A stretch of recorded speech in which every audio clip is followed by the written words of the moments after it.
As usual, you were not expecting me. I'm sure you can recognize who I am, but if you don't, let me introduce myself. It is I who worship God for thousands of years. I was the greatest of all slaves. My beauty lifted the hearts of the crowds. My light outshined the stars. And I was determined to ascend above the clouds to the high sacredness of God. And it happened. My wish was granted. It was a dream come true. I was rewarded by my Creator to be amongst the finest angels, the most loved.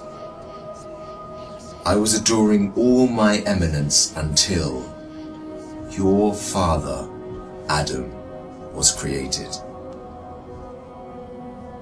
I couldn't believe that I, the greatest of all, had to prostrate to an insignificant human made from clay. Difficult it was. I refused. I said no to the Almighty. I worshipped God for thousands of years. For how long had Adam served him? Why was Adam given the whole earth to rule? Clearly, I deserved it all, without a doubt. I am the one to rule and command the earth. Since the day of my refusal to kneel, I turned into the worst creature, became the enemy of God and his faithful servants. God promised me to enter hell on the day of judgment and to be held there for eternity. All this has happened because of you. I hate and envy you the same way I envied your father. Since you were born, I have been sinfully harming your life. I will not enter hell alone. I want you to share the pain with me and the curse that will descend upon me. I want to see you burn, cry, and scream as I will. Do you wish to know how I will achieve this? I will uncover the secrets behind my deceptions, the cunning tricks, the manipulation of strategies, and use it all to lead you towards sin. I will show you how I enter the heart of mankind to cause corruption in the world. You must be wondering why I would reveal my secrets to you. And don't worry, you will forget it all by the end of our meeting. To start, I want to clear a misconception you might have. Sadly, I have no power to force you to sin. Only by influencing your free will can I drive mankind to disobey. My grand agenda aims to strip the world from religious beliefs. My strategy to mislead you is very simple. I first try to drag you to infidelity and associating partners with God, which is the greatest sin. If you resist and don't get tricked, I like this one. I then move to plan B, which is to call you to major sins, like abandoning your prayers, adultery, causing harm to your fellow man, drinking alcohol. If you were a true believer and kept steadfast, I don't get discouraged. I call you towards minor sins. If you ignore me, I then occupy your days with permissible matters that are not sins or good deeds, like overeating, pursuing worldly affairs. All these will prevent you from getting rewards. The way I do all this is by gradually entering your heart through your weaknesses. Through what you love most, I attract you step by step.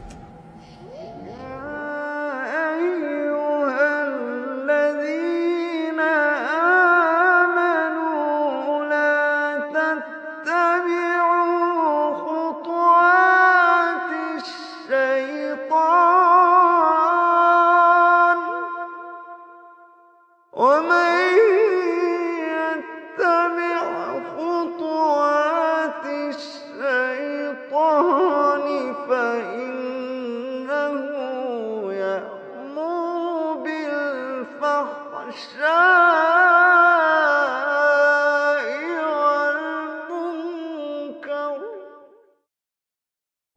beautifying this world in your eyes, I make it magical. Hard to resist, tough to reject. Wealth, power, fame, and women become the center of all thoughts, the core that the whole world orbits around. I hypnotize you to run from one passion to another, committing evil endlessly. The more you people sin, the more I occupy your souls. And when you discover the truth that you became my slaves, you would be dead. If all these fail, I begin to plant fear and sadness in your heart. Poverty will become scary, so that you lie and cheat. I make you fear the oppressor, so that you don't stand up for the oppressed. I make you fear everything but God, except God. Once you remain undefeated, then it is time for my most powerful trick. I use my elite slaves, those who dedicate their lives to me and my agenda. I command them to manipulate your life, to harm you, prosecute you, and to distort your reputation. They can approach you from every side. With this scheme, I can diminish your willpower and strength to resist. I can disable you from moving forward towards God. In this way to God, don't think you can overthrow me. I will show you what no one has ever seen from me. I will whisper and invite, day and night. I will enter your soul through what you love most to make your evil self meaner, greedier, needier. I will feed your mind with evil and daunting thoughts to diminish your determination. It is I who will be victorious. It is I who will last.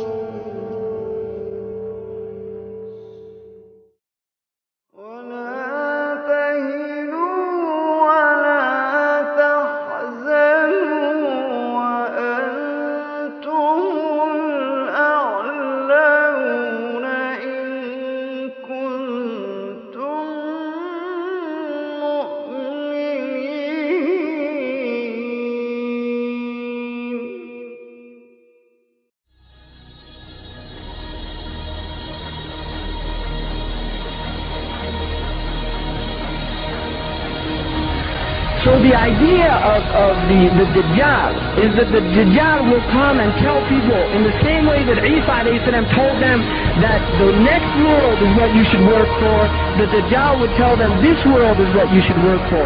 In the same way that Isa a.s. told them that dunya is gharoor, it's a delusion and it will delude you. The Dajjal will tell them the next world is a delusion.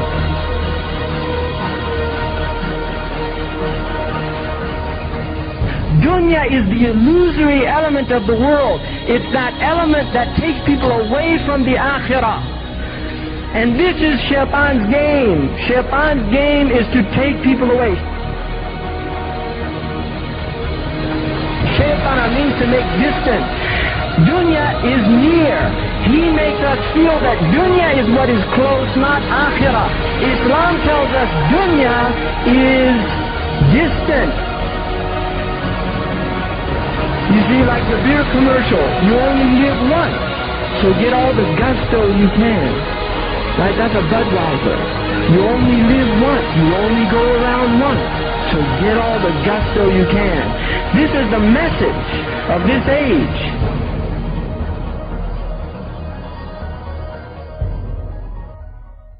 وَلَقَدْ خَلَقْنَاكُمْ ثُمَّ صَوَّرْنَاكُمْ ثُمَّ قُلْنَا لِلْمَلَائِكَةِ اسْجُدُوا لِآدَمَ فَسَجَدُوا إِلَّا إِبْلِيسَ لَمْ يَكُن مِّنَ السَّاجِدِينَ قَالَ مَا مَنَعَكَ أَلَّا تَسْجُدَ إِذْ أَمَرْتُكَ قَالَ أَنَا خَيْرٌ مِّنْهُ خَلَقْتَنِي مِن نَّارٍ وَخَلَقْتَهُ